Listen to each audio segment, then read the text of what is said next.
One of the issues in the election campaign was Portugal's economy, including an ongoing housing crisis. Despite improvements, Portugal remains one of Europe's poorest countries with comparatively low salaries.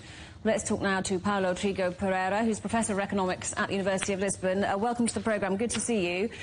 So you were a politician for the Socialist Party, weren't you? A disappointing night for them, perhaps, a good night for the far right. What do you make of the result? Well, the result is a bit upset because Portugal joined the club of many European countries who have an extreme far-right party in parliament with 20% of seats. So it's not just a question that the socialists lost the election for against the Democratic. For me, the most worrying dimensions is that there is a big far-right party now in parliament. We will have a minority government, and this minority government will need at least an abstention from the far-right party to pass the budget and the program. So why do you think the far-right did do so well? Was it down to the economy? Because we know that seems to be improving, but Portuguese people perhaps aren't necessarily feeling the benefit of that. Well, there are two dimensions. Some of the macroeconomic indicators are quite good. Portugal decreased the debt-to-GDP ratio substantially over the last years. Unemployment rate is very low. Inflation is relatively low. The main problem of Portugal is that economic growth has been very low over the past 2 decades. And this means that salaries are very low, that the young people are immigrating to the other countries in Europe, and there is a housing crisis. Lisbon is one of the most expensive capitals in Europe at the moment, and people are unhappy about that. And also the corruption dimension, which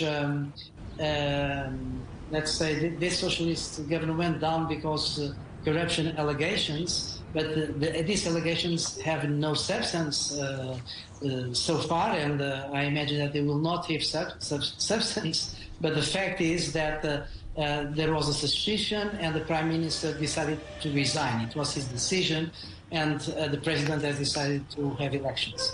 So this is what we have now, and people are a bit unhappy, and most of the 1 million voters of Chega, part of them, I would say, is a protest vote against this unhappiness of a situation of a country that does not develop as quickly as other like Eastern European countries who are now growing much faster than Portugal.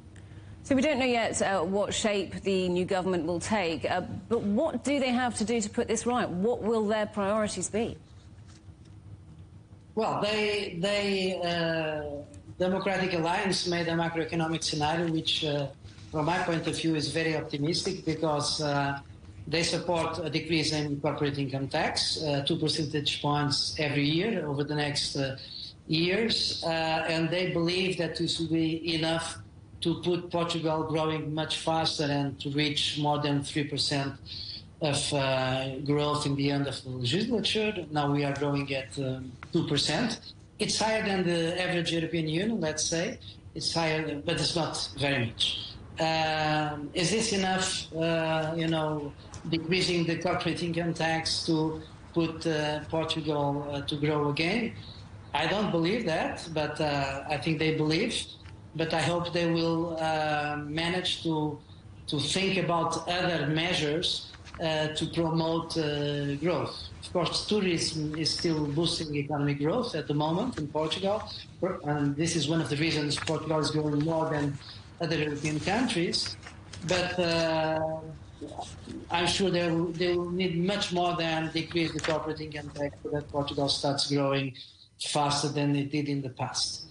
And on the other hand, it's very important that they can devise measures to attract the youngsters, because 1/3 of the young people are emigrating, particularly talented and graduated young people, because they cannot find a house, they cannot afford to buy a house, they live with their parents. An incredible statistic is that today more than 50% of young people below 35 years old are living with their parents. Portugal is one of the top countries in the European Union on this index. So measures for young people are urgent, I would say, to keep them in Portugal and contributing for the economic growth of the country. Professor, great to talk to you. Thank you for joining us today. That's Paulo Trigo Pereira from the University of Lisbon.